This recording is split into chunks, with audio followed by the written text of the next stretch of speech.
जय श्री कृष्ण। नमस्कार।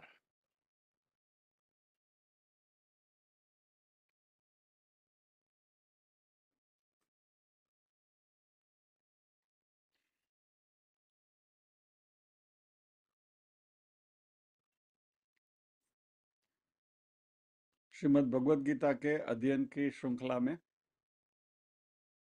छठे अध्याय ध्यान योग आत्म संयम योग के आज के सत्र में सभी साध्यायियों का स्वागत एवं अभिवादन। ओमकार के नाद के साथ प्रार्थना करेंगे।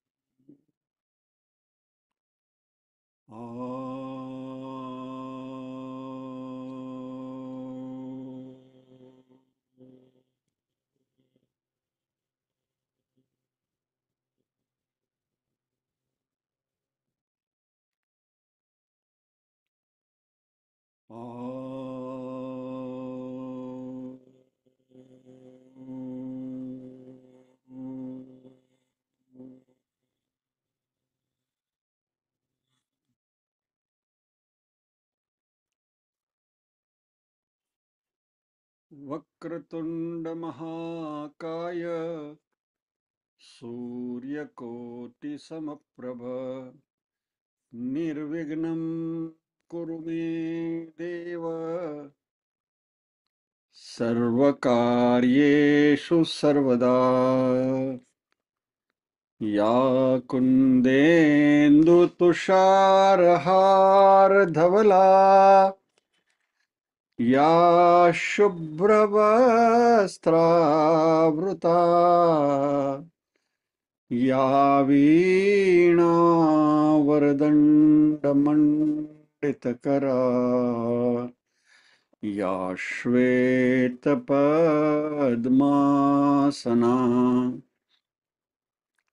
या ब्रह्माच्युतशङ्करप्रभृतिभिर्देवैः सदा वन्दिता।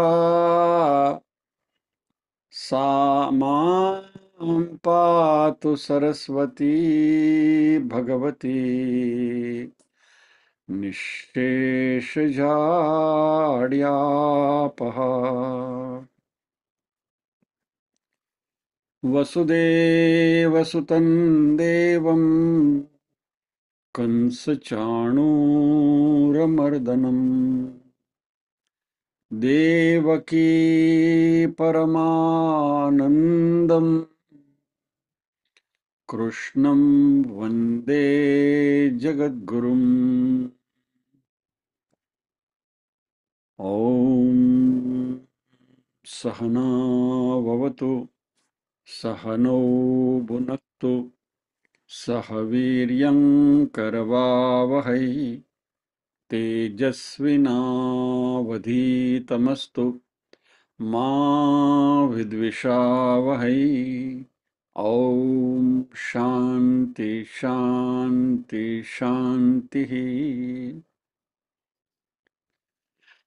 यत्र योगेश्वर कृष्णो यत्र पार्थो धनुर्धरः तत्र श्रीर्विजयो भूतिर्ध्रुवा नीतिर्मतिर्मम।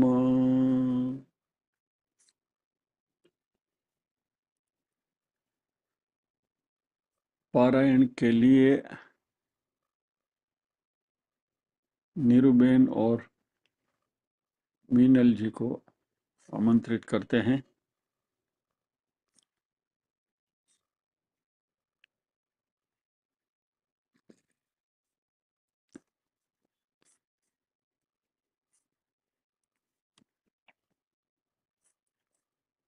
दोनों को मैं अनम्यूट करता हूँ।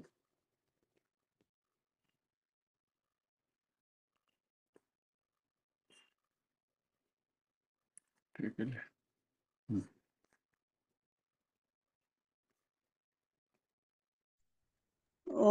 ॐ श्री परमात्मने नमः।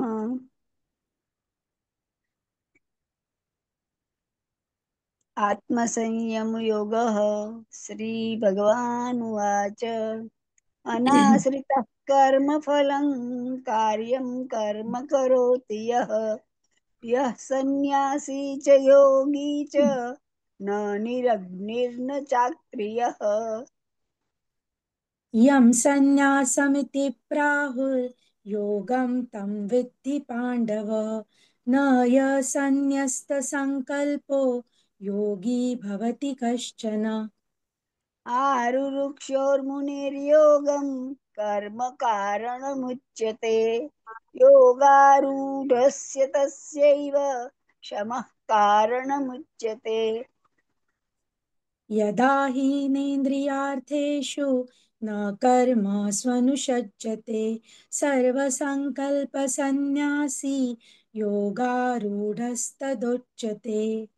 उद्धरेदात्मनात्मानं नात्मानमवसादयेत् आत्मैव ह्यात्मनो बन्धुरात्मैव रिपुरात्मनः।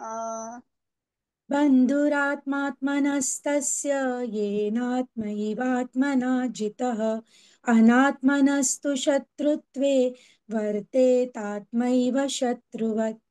चितात्मनः प्रशान्तस्य परमात्मा समाहितः शीतोष्णसुखदुःखेषु तथा मानापमानयोः। ज्ञानविज्ञानतृप्तात्मा कूटस्थो विजितेन्द्रियः युक्त इत्युच्यते योगी समलोष्टाश्मकाञ्चनः।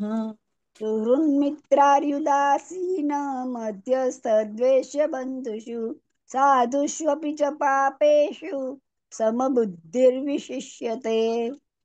योगी युञ्जित सततमात्मानं रहसि स्थितः एकाकीयत चित्तात्मा निराशीरपरिग्रहः। शुचौ देशे प्रतिष्ठाप्य स्थिरमासनमात्मनः नात्युच्छ्रितं नात्युच्छ्रितं नातिनीचं चैलाजिनकुशोत्तरम्। तत्रैकाग्रं मनः कृत्वा यतचित्तेन्द्रियक्रियः उपविश्यासने युञ्जात् योगमात्मविशुद्धये। समं कायशिरो ग्रीवं धारयन्नचलं स्थिरः सम्प्रेक्ष्य नासिकाग्रं स्वं दिशश्चानवलोकयन्। प्रशान्तात्मा विगतभिर्ब्रह्मचारिव्रते स्थितः मनसंयम्य मच्चित्तो युक्त आसीत मत्परः।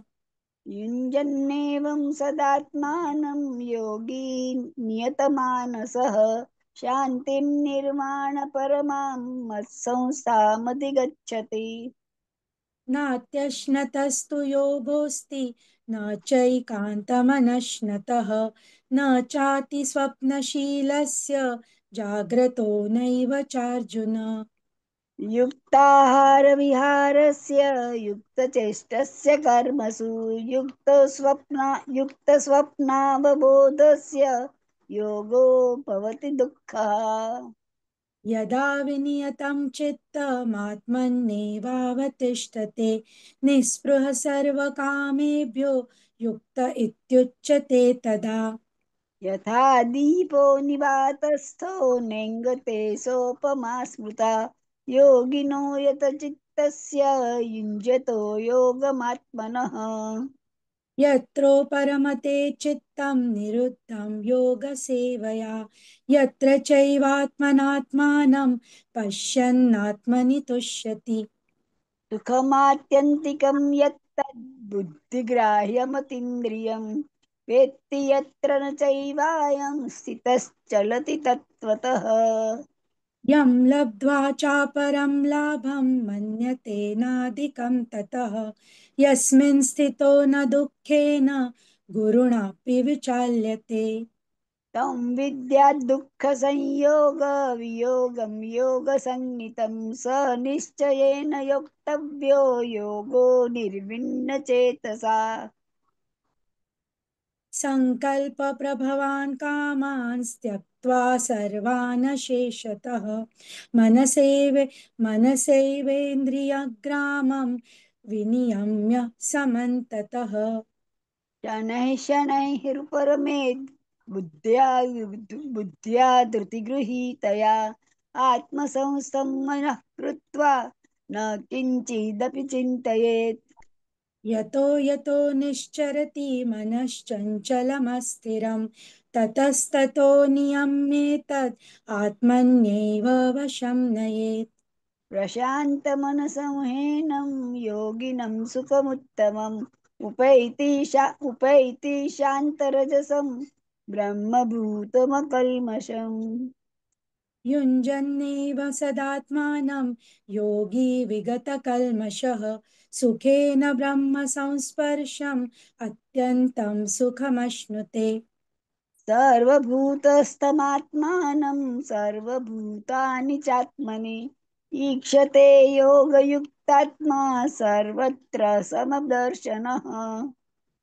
यो मां पश्यति सर्वत्र सर्वं च मयि पश्यति तस्याहं न प्रणश्यामि स च मे न प्रणश्यति। सर्वभूतस्थितं सर्वभूतस्थितं यो मां भजत्येकत्वमास्थितः सर्वथा वर्तमानोऽपि स योगी मयि वर्तते। सर 32 बोलना है। आत आत sir can you just increase the. बोल हाँ हाँ। आत्मौपम्येन सर्वत्र समं पश्यति योऽर्जुन सुखं वा यदि वा दुःखं स योगी परमो मतः। कृष्ण। जय श्री कृष्ण। जय श्री कृष्ण।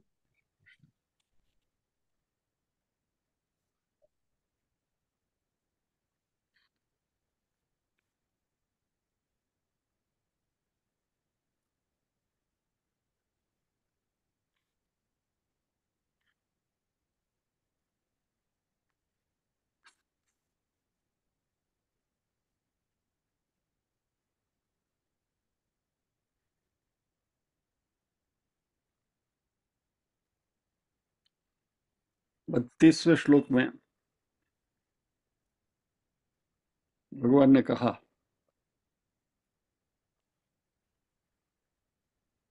आत्मौपम्येन सर्वत्र समं पश्यति अर्जुन सुखम वा यदि वा दुखम स योगी परमो मतः।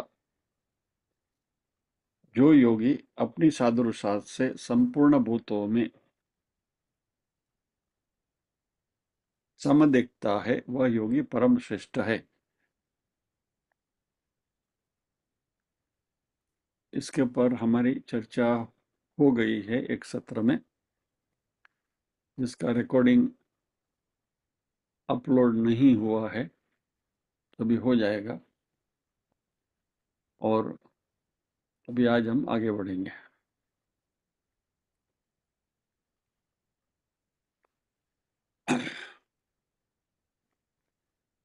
एक लंबे अरसे के गैप के बाद हम मिल रहे हैं। करीब करीब 15 दिन का व्यत्यय हो गया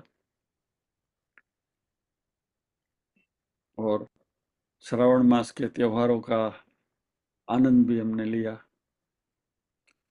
और हम सबकी याददाश्त भी बहुत अच्छी है। इसलिए आगे चलने के बजाय आज सोचा कि थोड़ा रिवीजन कर लेते हैं। इसके पीछे एक मकसद भी है, यानी मात्र revision for sake of revision नहीं है। यानी छठे अध्याय में जो बात हो रही है उसके बारे में थोड़ा रिफ्रेश करके आगे बढ़ेंगे तो ऐसा लग रहा है कि will be able to do better justice. आगे जो बात आने वाली है उसके ऊपर कुछ अच्छी समझदारी होगी।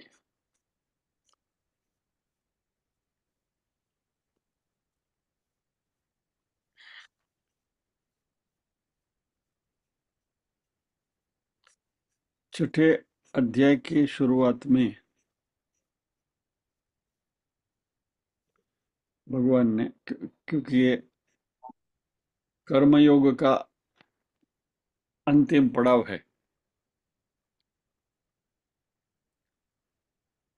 और इसमें इस अध्याय में भगवान ने ध्यान की चर्चा करी है, मेडिटेशन की।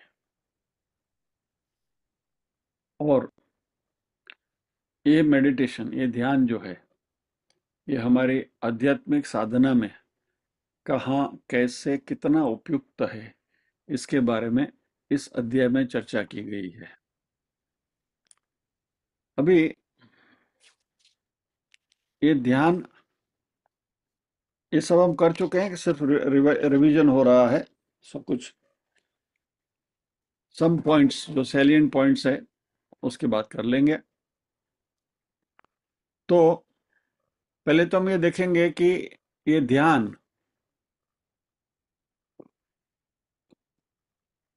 किस लिए नहीं है। तो सबसे पहले, ध्यान से मुक्ति नहीं मिलती। पॉइंट नंबर 1,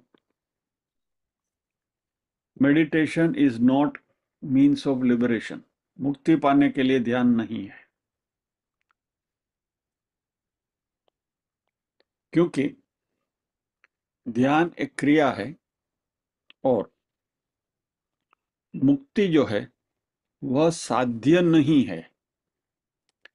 ये है, एग्जिस्टेंट है, अपनी जगह पर है, हम मुक्त ही हैं, लेकिन हमें उसकी अनुभूति होनी है और ये बात हमारे मन में उजागर होनी है कि हम मुक्त हैं। तो ध्यान करने से मुक्ति नहीं मिलती।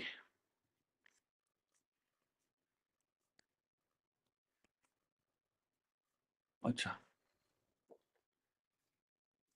दूसरा, ध्यान से ज्ञान भी प्राप्त नहीं होता।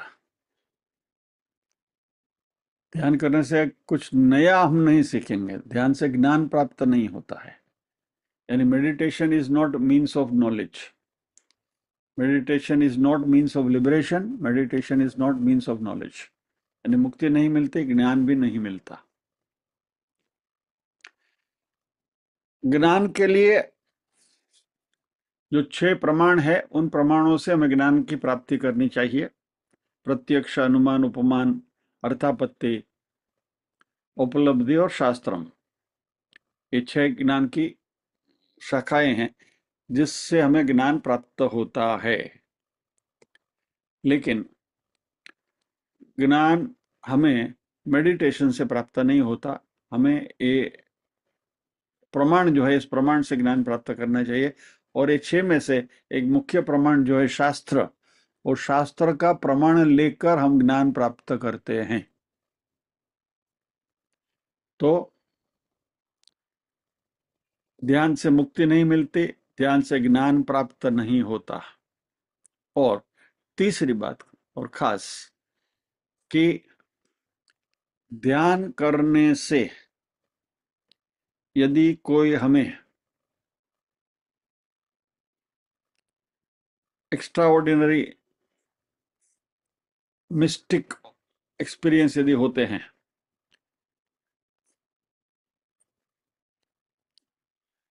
यानी कुछ रहस्यमय, कुछ गूढ़ ऐसे कुछ अनुभव यदि हमें होते हैं, या तो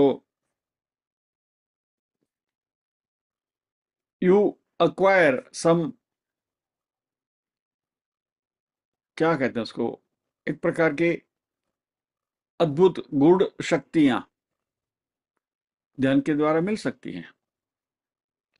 लेकिन ध्यान का मकसद ये नहीं है इन शक्तियों को प्राप्त करने का। क्या? क्योंकि ये यदि होता है, मिस्टिक एक्सपीरियंसेस, गुड गुड शक्तियों का यदि हमें अनुभव होता है, तो इससे हम न तो ज्ञान पाते हैं, न तो मुक्ति की ओर जा सकते हैं। और एक्चुअली हमारे आध्यात्मिक प्रगति में ये सारी चीजें बाधा रूप बनती हैं। मान लीजिए कि आप ध्यान करते हो, ध्यान करते करते करते करते आपको कुछ ऐसा कुछ आ गया कि भाई आप किसी का भविष्य बता सकते हैं, या तो किसी के रोग का उपचार कर सकते हैं, या तो ये कर सकते हैं, वो कर सकते हैं, तो ये करते करते आप भटक जाओगे। और जो मुख्य ध्येय हमारा जो मुक्ति का है वह हमें प्राप्त नहीं होगा।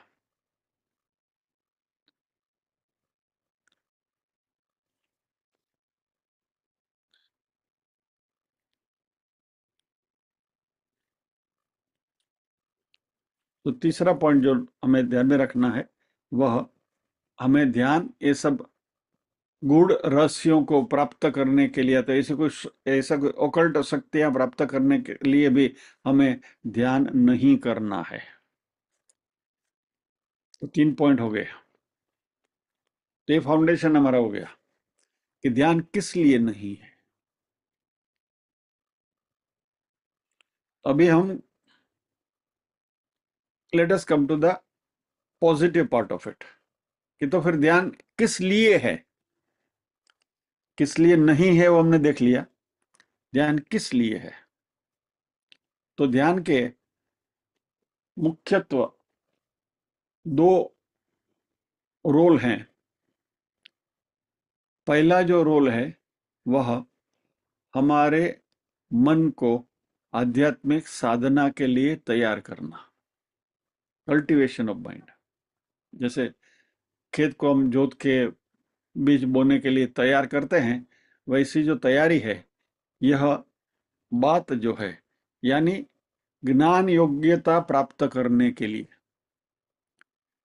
ध्यान हमें उपयुक्त होता है।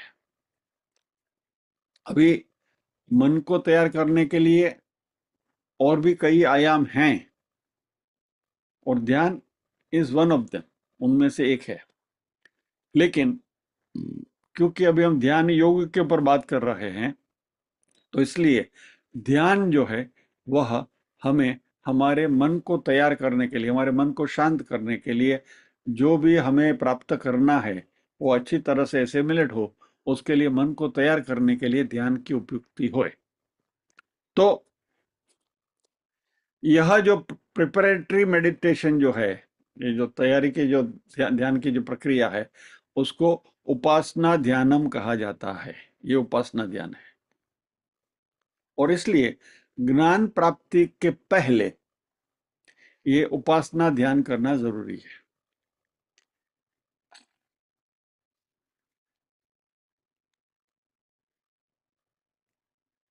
तो जो ज्ञान हम प्राप्त करेंगे वह ज्ञान सुपाच्य होगा।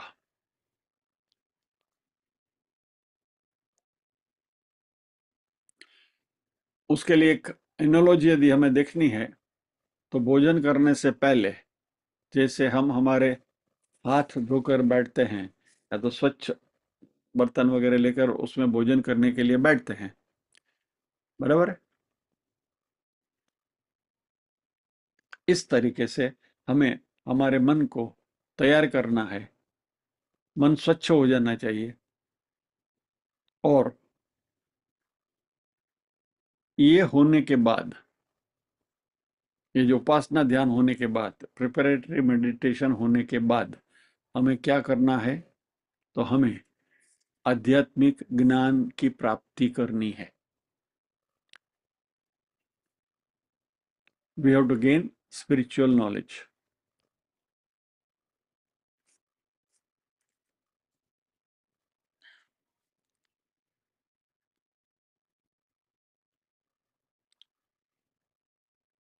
तो अभी अभी हमने देखा था कि ध्यान से हमें ज्ञान की प्राप्ति नहीं होते। ध्यान ज्ञान की प्राप्ति में मन को तैयार करता है, और इस तरीके से इनडायरेक्टली सहायभूत होता है। लेकिन जब भी हमें ज्ञान चाहिए, ज्ञान की प्राप्ति करना है, तो हमें ज्ञान जहाँ से, जिस रीत से, जिस तरीके से मिलता है, उस तरीके को अपनाना पड़ेगा। और उसके लिए प्रमाण, जो 6 प्रमाण जो अभी आपको बात करी, वो 6 प्रमाण में से एक प्रमाण जो मुख्य है, शास्त्र प्रमाण, उस शास्त्र का अध्ययन करना पड़ेगा। तो ध्यान पर से प्रमाण नहीं है, लेकिन शास्त्र प्रमाण है, और शास्त्र की समझदारी पाने के लिए, मन को तैयार करने के लिए ध्यान आवश्यक है। ये उपासना ध्यान।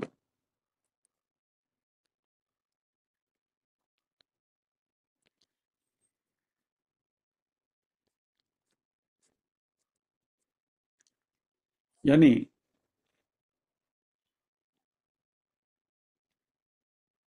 यदि हमें हमारी आंख को देखना है,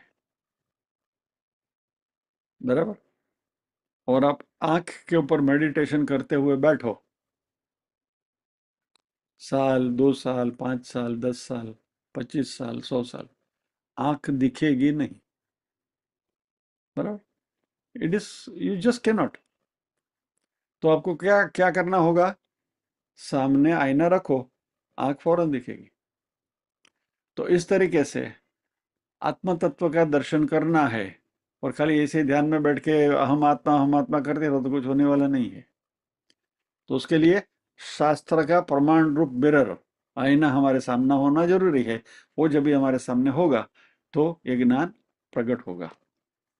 तो शास्त्र प्रमाण जो ये आईना का काम करता है, और उसके लिए रीति भी बताई है भगवान ने। चौथे अध्याय में 34वें श्लोक में हम सबको मालूम है, तद विद्धि प्रणिपाते न परिप्रश्ने न सेवया उपदेक्ष्यन्ते ते ज्ञानम ज्ञानिनस्तत्वदर्शिनः। तो इसके लिए भी क्या करना होगा? दो चीजें, श्रवण और मनन।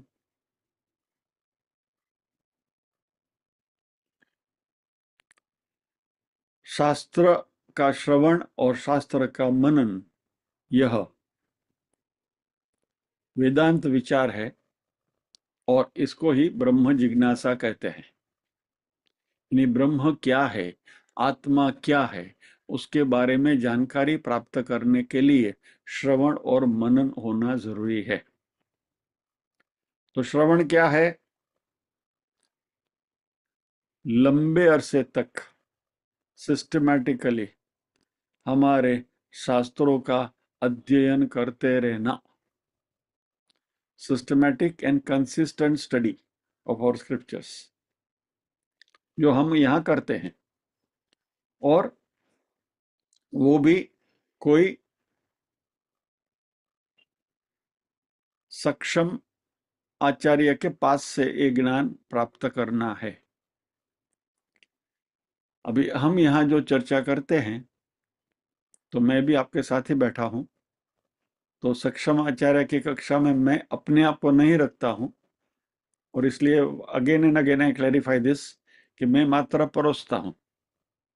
यानी जो कॉम्पिटेंट आचार्य हैं, आचार्य गण जो हैं, जो विद्वान है, उन्होंने जो चर्चा करी है जिस ज्ञान की, मात्र उनकी बातें सुनकर, उनकी बातें पढ़कर, उनकी बातें एसिमुलेट कर कर हम इसको शेयर कर रहे हैं। और इस तरीके से हम हमारे एक ज्ञान का जो प्राप्त करने का जो उद्यम है, उसको हम इतने सालों से चला रहे हैं।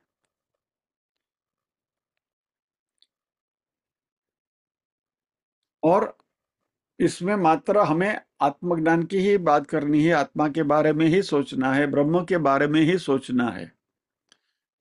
बाकी बहुत कुछ हो सकता है, बराबर। अभी मान लीजिए कि कोई मॉडर्न कंसेप्ट लेकर चले। आजकल के हमारे युवानों में एक फैशन है कि कोई भी चीज है उसको हमारे अध्यात्म के साथ जोड़ना, भगवत गीता के श्लोक उद्धृत करके उस बात को यहाँ रखना, बराबर, खास करके मैनेजमेंट में वगैरह में। तभी मैनेजमेंट किस लिए हम करते हैं? भौतिक सिद्धियों के लिए, बराबर। अपना व्यवसाय है, अपना प्रोफेशन है, उसको विकसित करने के लिए, उसको अच्छा बनाने के लिए। लेकिन उन सब से हमको मिलता क्या है? भौतिक सुविधाएं मिलती है। तो मैनेजमेंट जो है पर से, पीटर ड्रकर की डेफिनेशन से कहे तो that is man, money and machines, बराबर नवनीत भाई। मैन, मनी एंड मशीन्स, इनका अच्छी तरह से सुचारू कैसे उपयोग किया जाए, उसकी जो विद्या सिखाते हैं वह मैनेजमेंट है। तो भगवत गीता को मैनेजमेंट के साथ जोड़ना और मैनेजमेंट को इस तरीके से समझने की कोशिश करना, ठीक है, अच्छा है, मैनेजमेंट को हम समझ लेंगे। भगवत गीता के कुछ कुछ श्लोक है जो हमें उपयुक्त भी हैं, हमें उसका उपयोग भी है। लेकिन भगवत गीता का अध्ययन वो मैनेजमेंट की स्किल डेवलप करने के लिए नहीं है। भगवत गीता का अध्ययन आत्मज्ञान प्राप्त करने के लिए, ब्रह्मज्ञान प्राप्त करने के लिए है। यानी जो प्रस्थानत्रय के जो तीन हमारे ग्रंथ है, उपनिषद है, भगवत गीता है और ये, तो यह ब्रह्मज्ञान प्राप्त करने के लिए है। So let us not use this instrument, very valuable instrument, for something जो भौतिक है। हमें भौतिक दुनिया में इसके द्वारा जाना नहीं है, हमें आध्यात्मिक दुनिया में ही रहना है। यानी यदि हमारा विजन, हमारी दृष्टि यदि क्लियर है, स्पष्ट है, तो हमारा पर्पस ये होना चाहिए। तो इसलिए किसी अच्छे कॉम्पिटेंट आचार्य की निश्रा में लंबे अरसे तक कंसिस्टेंटली, परसिस्टेंटली श्रवण करते रहना ये जरूरी है। और ये श्रवण करने से हमें आत्मा के बारे में धीरे धीरे, ब्रह्म के बारे में धीरे धीरे स्पष्टता हमारे मन में होती रहती है।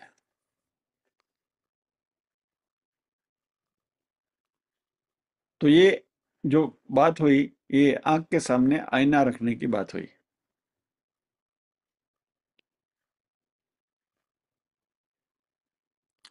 अभी जब भी हम शास्त्रों का अध्ययन करते हैं, तो यह अध्ययन करते करते हमारे मन में शंकाएं भी पैदा होती हैं, हमारे मन में डाउट्स भी आते हैं।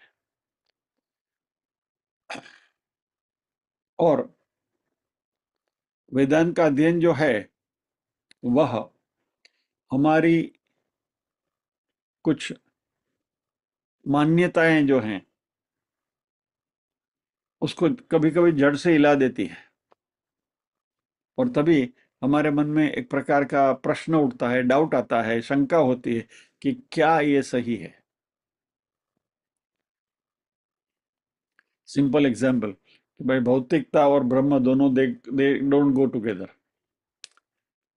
Either you look at the materialism और you look at the spiritualism. लेकिन ये दोनों का समन्वय करने जाओगे तो बात बनेगी नहीं। यदि मुक्ति हमारा ध्येय है तो हाँ, let me put a rider on this. यदि मुक्ति हमारा ध्येय है तो हमारा रुख अध्यात्म की ओर ही होना चाहिए। फिर भौतिकता जो है हमारे साथ है, हमारे प्रारब्ध के हिसाब से जो भी हमें भौतिक सुख साधन संसाधन सब मिलते हैं, ठीक है, उसका उपयोग करते हैं, उसके जीवन हमारा अच्छा बीते, उसमें कोई प्रॉब्लम नहीं है। लेकिन वो हमारा एम नहीं है, हमारा मकसद नहीं है। It is a by product. तो मेन जो हमारा है ध्यान जो है वह आत्मज्ञान की ओर, ब्रह्म ज्ञान की ओर होना चाहिए। और इसके लिए हमें सातत्य से श्रवण करना जरूरी है।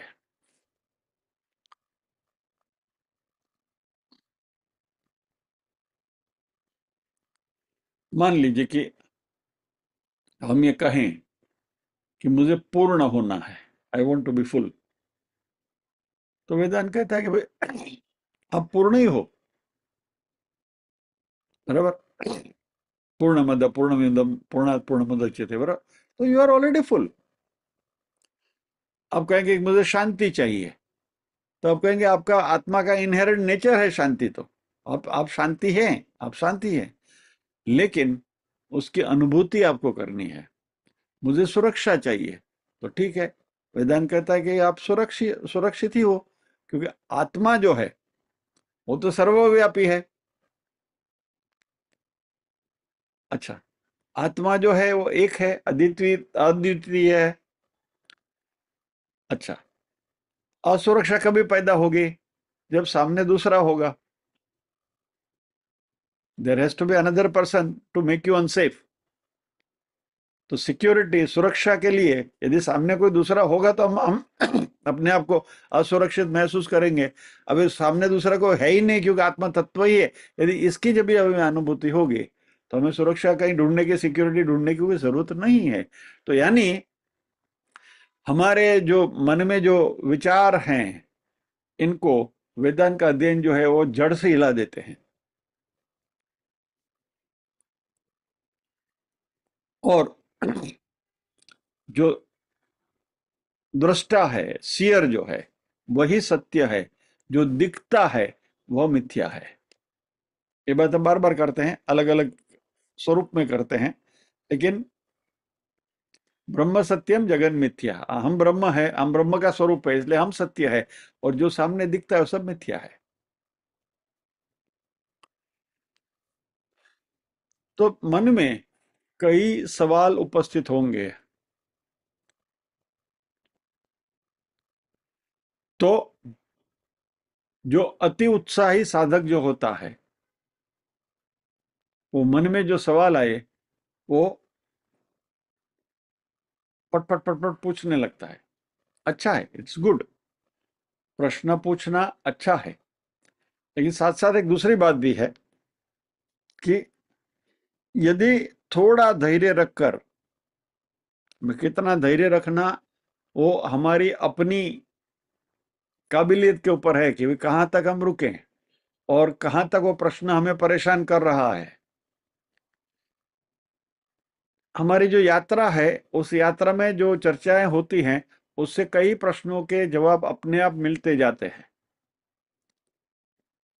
लेकिन फिर भी यदि हमारा मन अस्वस्थ है, कोई डाउट हमें परेशान कर रहा है कि भाई नहीं, अभी इसका हमें खुलासा होगा तो ही मन को तसल्ली मिलेगी, ऐसी परिस्थिति यदि निर्माण होती है तो अवश्य प्रश्न पूछे। 4/34 में भगवान ने यही बताया, तद्विधि प्रणिपातेन परिप्रश्नेन सेवया।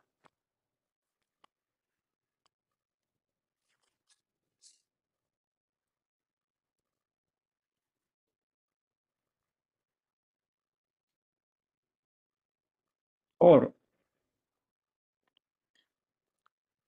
सबसे बड़ी बात जो साधक को ध्यान में रखनी है वो है, do not accept anything on face value. यानी यहां से जो आपको जो कहा जा रहा है वो यहां से कहा गया, यानी वो ब्रह्म सत्य है ऐसा मान के मत चलिए। श्रवण करना है, श्रवण से हमें जो भी माहिती मिलती है उसके ऊपर हमें मनन करना है, और it should lead to conviction. यह जो मनन करते हुए जो श्रवण बातें करी है हमने, वह हमारे लिए, हमारे मन में श्रद्धा उत्पन्न करनी चाहिए कि भाई हाँ, ये बात सही, अभी सही लग रहा है, ठीक लग रहा है, तो ही उसको एक्सेप्ट करना है।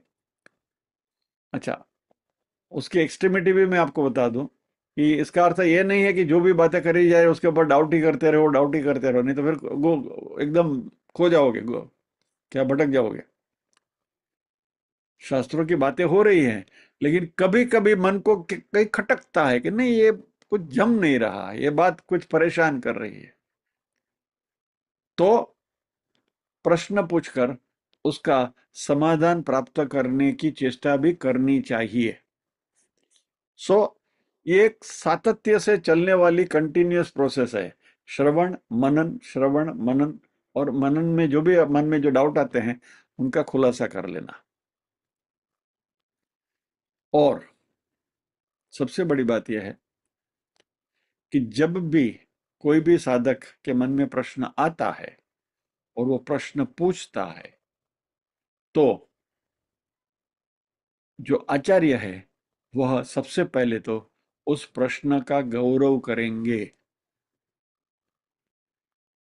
ना कि उसको हतोत्साह करेंगे। नहीं नहीं, ये तुम्हारे बस की बात नहीं है, शास्त्र में लिखा है ना, बस मैंने बोल दिया ना। नो। तो फिर ऐसे जो गुरु हैं जो आपको कहते हैं कि भाई नहीं, तुम्हारे समझ में नहीं आएगा, तो ये आपके काम की बात नहीं। चलिए, let us leave it at that. तो हो सके उतना अपने मन में जो भी विचार, जो भी शंकाएं, जो भी डाउट्स आते हैं, उसको क्लियर करते हुए आगे बढ़ना समझदारी का काम है। अच्छा, असहमति के लिए, इफ यू डोंट एग्री, तो डिसएग्रीमेंट के लिए भी, असहमति के लिए तो पहले भी सुनना तो जरूरी है ना। सुनोगे तो मन में प्रश्न उठेंगे ना। तो सुनना निहायत ही जरूरी है। सुनते रहिए, सुनते रहिए, सुनते रहिए। और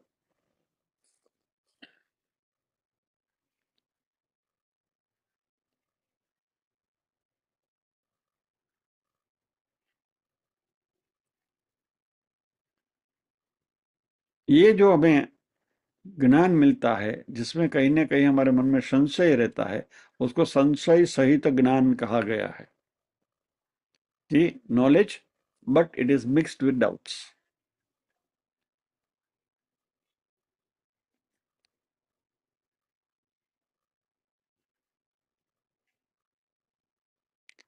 आपको एक उदाहरण दिया था मैंने, याद होगा शायद, कि आपके घर में इलेक्ट्रिक लाइन में से एक वायर टूटा हुआ पड़ा है,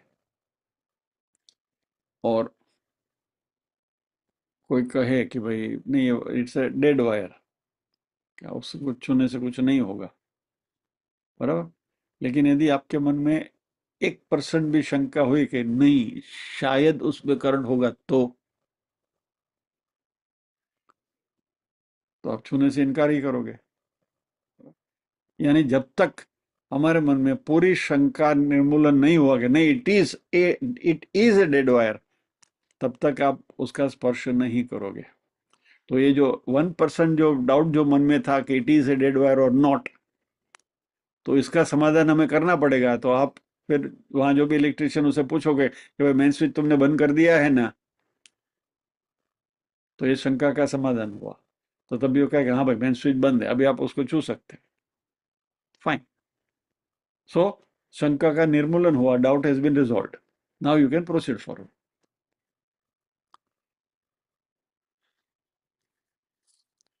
तो पहला स्टेज है ज्ञान की प्राप्ति श्रवण से, और दूसरा स्टेज जो है स्पिरिचुअल आध्यात्मिक साधना का, उसमें यह हमारा शंका का निर्मूलन, संशय निवृत्ति जिसको आप कहते हैं। और इसके लिए, संशय निवृत्ति के लिए भी एक बहुत सुंदर श्लोक हमने उद्धृत किया था, दोबारा रिपीट करता हूं।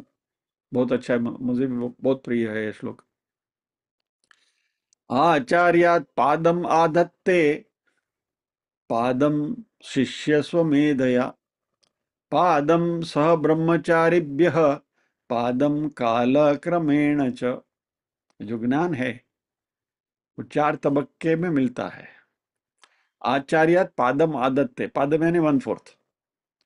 आचार्य के पास से खाली 1/4 इंफॉर्मेशन ही मिलता, ज्ञान मिलता है।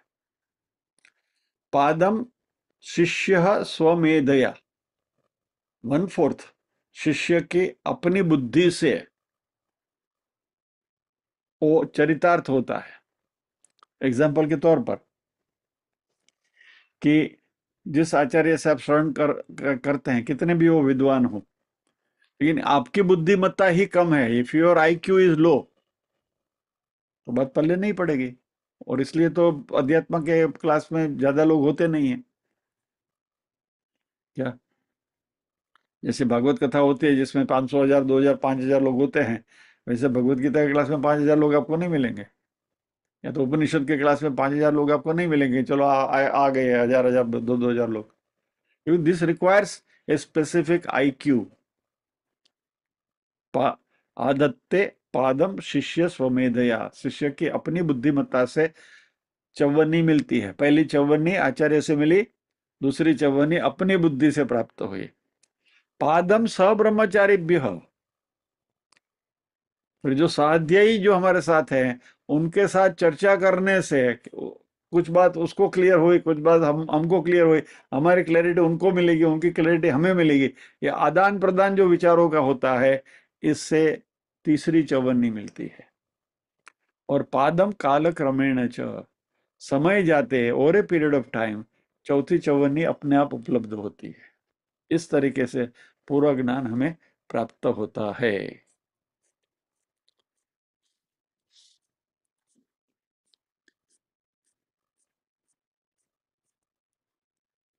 तो यह जो मनन की प्रक्रिया है श्रवण के बाद, ये हमें श्रवण से प्राप्त किए गए ज्ञान में आस्था पैदा करता है। It creates conviction in the knowledge that we have acquired. तो पहले जो ज्ञान हमने प्राप्त किया वह संशय सहित ज्ञान था, और अभी ये श्रवण के बाद जो मनन की प्रक्रिया जैसे जैसे चलती रहेगी, तो यह जो ज्ञान होगा वो निस्संशय ज्ञान होगा। और यह निस्संशय ज्ञान हमको ध्यान से प्राप्त नहीं होता है, श्रवण और मनन से ही प्राप्त होता है। क्योंकि आत्मज्ञान जो है वो बुद्धिग्राह्य है। You need high IQ to understand all these things.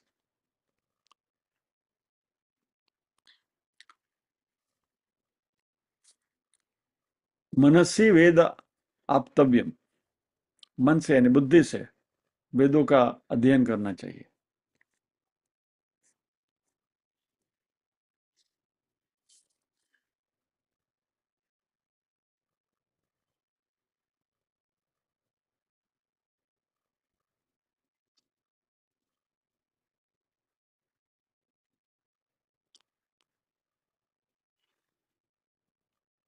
तो हमारी ज्ञान में आस्था, पक्का विश्वास बनेगा, और ये कन्विक्शन, ये आस्था जैसे जैसे बढ़ती जाएगी वैसे वैसे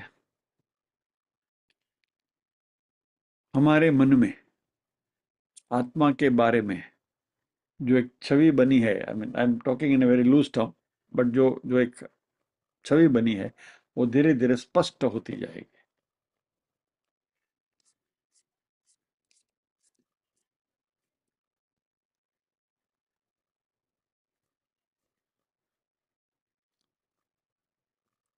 तो उपासना ध्यान से हमें श्रवण और मनन में जाना है, जहां से हमें ज्ञान प्राप्त होगा। और यह जो ज्ञान प्राप्त हुआ, निस्संशय ज्ञान, यह हमें मुक्ति दिलाएगा। तो मुक्ति ज्ञान से मिलती है, किसी भी प्रोसीजर से, प्रोसेस से नहीं मिलती, उपक्रम से नहीं मिलती। और हमें या तो मुक्ति की इस दिशा में हम आगे कितने बड़े हैं उसका क्या प्रूफ, उसका क्या वजूद, कि भाई जो जिस रास्ते पर हम चल रहे हैं वो रास्ता सही है कि नहीं, उसका भी कुछ थर्मोमीटर चाहिए ना, टेस्ट चाहिए ना। तो चलो ये 5 साल से 10 साल से, या तो सुरेश जी जैसे हमारे जो पहले से साथ में 25 साल से बैठे हैं यहाँ, सुन रहे हैं सुन रहे हैं सुन रहे हैं, तो क्या उससे कुछ फलित होता है क्या? Is something happening? तो मुक्ति जब भी हमें मिलती है तो पहले तो हमारे षड रिपुओं से हमें मुक्ति मिलनी चाहिए।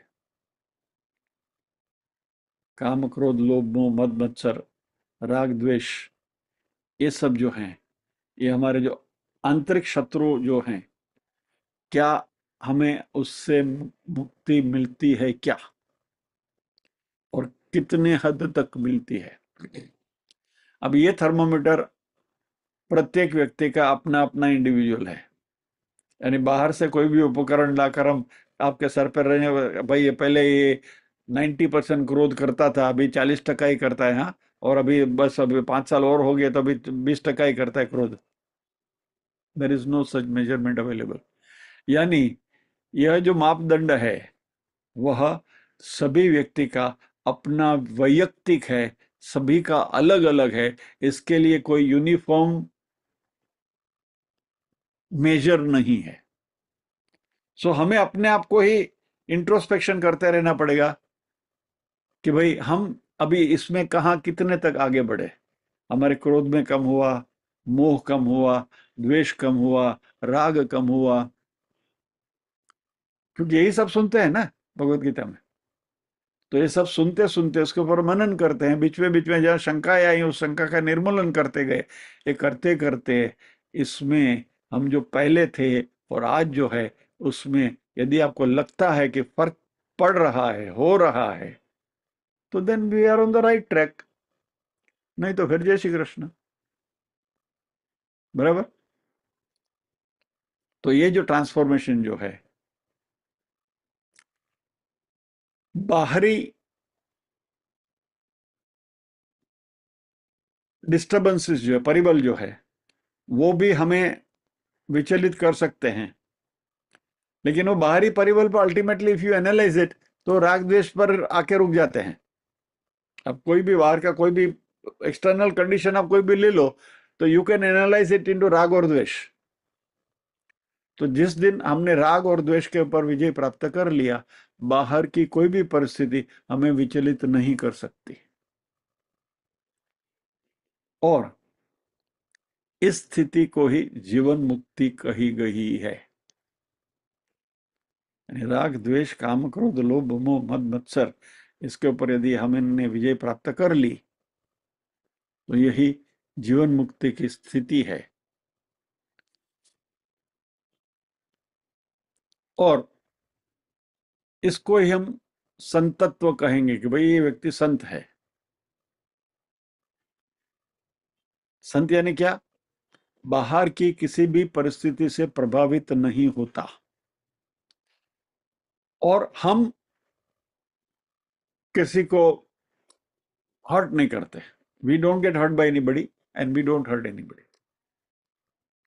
और जीवन की किसी भी ऊपर नीचे की परिस्थितियां जो हैं, वो हमें डिस्टर्ब नहीं करती, प्रभावित नहीं करती।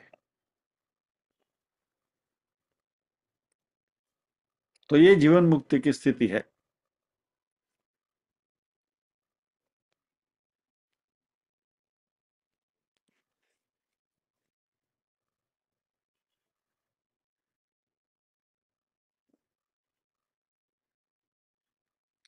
अभी यहां एक सिचुएशन निर्माण होती है। ये 100% ये बात बनती नहीं। जिस स्थिति में अभी हम हैं, तो हम में से कोई भी व्यक्ति ये नहीं कह सकता कि भाई ये राग द्वेष काम क्रोध लोभ मोह मद मत्सर सबसे हम फ्री हो गए। तो फिर कुछ जरूरत ही नहीं है, आगे अध्ययन की कोई जरूरत ही नहीं है। लेकिन ये सब गया नहीं है क्या?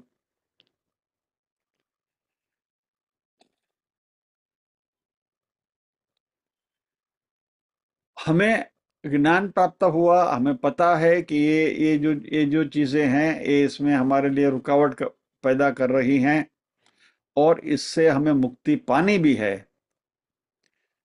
और ये कन्विक्शन भी है हमारे में, श्रद्धा भी है, हाँ भाई ये सब बराबर है, इसी से हमें मुक्ति मिलेगी। लेकिन फिर भी हमारा मन, ये जो ज्ञान प्राप्त हुआ, इस ज्ञान का जो फायदा है, जो ज्ञान का फल है, उस ज्ञान का फल का आनंद हमें नहीं मिलता।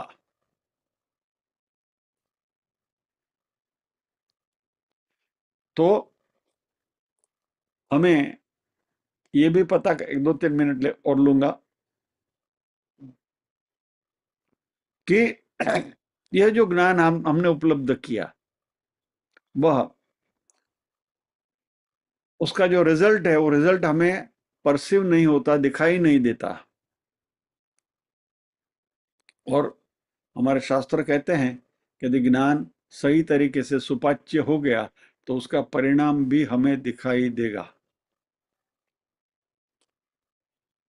लेकिन हमने श्रवण किया, मनन किया, मन में जो शंकाएं थी, शंका का निर्मूलन भी हो गया, लेकिन फिर भी हमारे व्यक्तित्व में जो बदलाव आना चाहिए, वो बदलाव हमें दिखता नहीं है। यानी हमारे पास माहिती है, ज्ञान है. It is in the form of knowledge. It is not got transformed into wisdom. तो कहीं ना कहीं तो रुकावट है, बराबर. अब ये रुकावट क्या है, इसके बारे में हम अगले सत्र में चर्चा करेंगे. अभी तक जो किया वो सब रिवीजन ही किया है. छठे अध्याय में जो भी अभी तक हमने सीखा उसका एक विहंगावलोकन हमने कर लिया. अभी भी एक सत्र और करेंगे और फिर आगे के श्लोक में जाएंगे जो अर्जुन का प्रश्न आएगा. तो आज हम यहीं रुकते हैं, प्रार्थना करेंगे.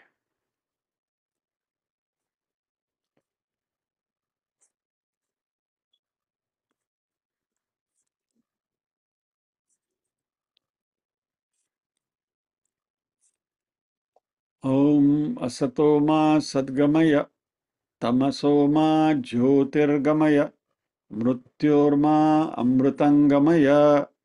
सर्वेषां स्वस्तिर्भवतु, सर्वेषां शान्तिर्भवतु, सर्वेषां मङ्गलं भवतु, सर्वेषां पूर्णं भवतु. लोकाः समस्ताः सुखिनो भवन्तु, लोकाः समस्ताः सुखिनो भवन्तु.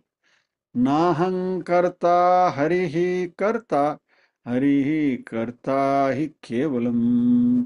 ओम शांति शांति शांति ही.